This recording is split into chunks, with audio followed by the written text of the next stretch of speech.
किसान आंदोलन 2.0 अब उग्र हो चला है। किसान दिल्ली जाने को लेकर जिद पर अड़े हैं। वहीं पुलिस प्रशासन किसी भी हाल में किसानों को दिल्ली में प्रवेश नहीं देना चाहती। किसानों के दिल्ली कूच की डेडलाइन अब खत्म हो चुकी है। किसान 6 मार्च को दिल्ली कूच के लिए तैयार हैं। इसके लिए राजधानी की तमाम सीमाओं की सुरक्षा बढ़ा दी गई। दिल्ली की सीमाओं पर पुलिस बलों की तैनाती कर दी गई है। नई दिल्ली और सेंट्रल दिल्ली में कड़ी सुरक्षा के बंदोबस्त किए गए हैं। सरवन सिंह पंढेर और जगजीत सिंह डल्लेवाल की अगुवाई वाले संगठनों ने देश भर के किसानों से दिल्ली पहुंचने की अपील की थी। उन्होंने कहा था कि जो किसान ट्रैक्टर ट्रॉली से दिल्ली नहीं पहुंच सकते, वे ट्रेनों से दिल्ली पहुंचे। पंजाब और हरियाणा के किसानों के इतर उन्होंने देश भर के किसानों से एमएसपी की मांग के लिए सरकार पर दबाव बनाने की अपील की। अब आंदोलन में क्या कुछ अपडेट है, वो आपको बताते हैं। किसान आंदोलन अभी थमा नहीं है। देश भर के किसान एक बार फिर से दिल्ली कूच को तैयार है।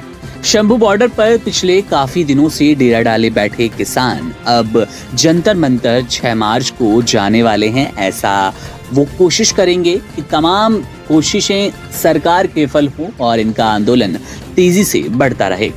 किसानों के दिल्ली कूच को देखते हुए पुलिस एक बार फिर अलर्ट मोड पर है।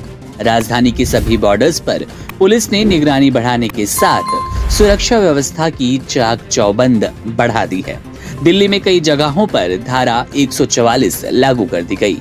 किसी को कोई प्रदर्शन करने की इजाजत नहीं है। किसानों ने ऐलान किया था कि बुधवार को विरोध प्रदर्शन जताने के लिए वे एक बार फिर दिल्ली पहुंचेंगे। किसान आंदोलन का नेतृत्व करने वाले संगठनों किसान मजदूर मोर्चा और संयुक्त किसान मोर्चा ने 3 मार्च को देश भर के किसानों से बुधवार को दिल्ली पहुंचने का आह्वान किया था।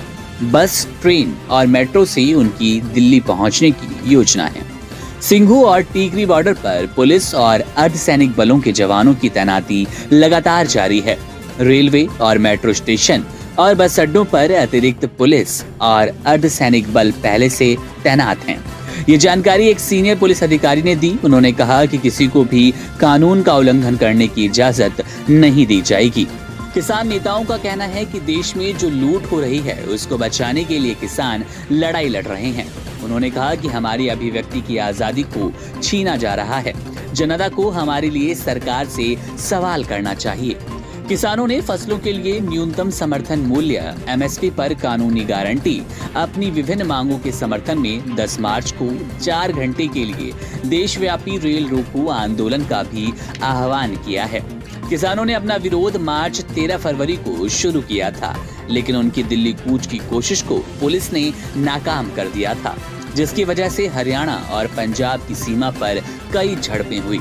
सरकार और किसानों के बीच एमएसपी पर सहमति नहीं बनने के बाद किसानों ने 21 फरवरी को एक बार फिर दिल्ली कूच की कोशिश की थी, लेकिन पुलिस की सख्त सुरक्षा व्यवस्था ने उन्हें नाकाम किया। इस दौरान आंसू गैस के गोले भी दागे गए।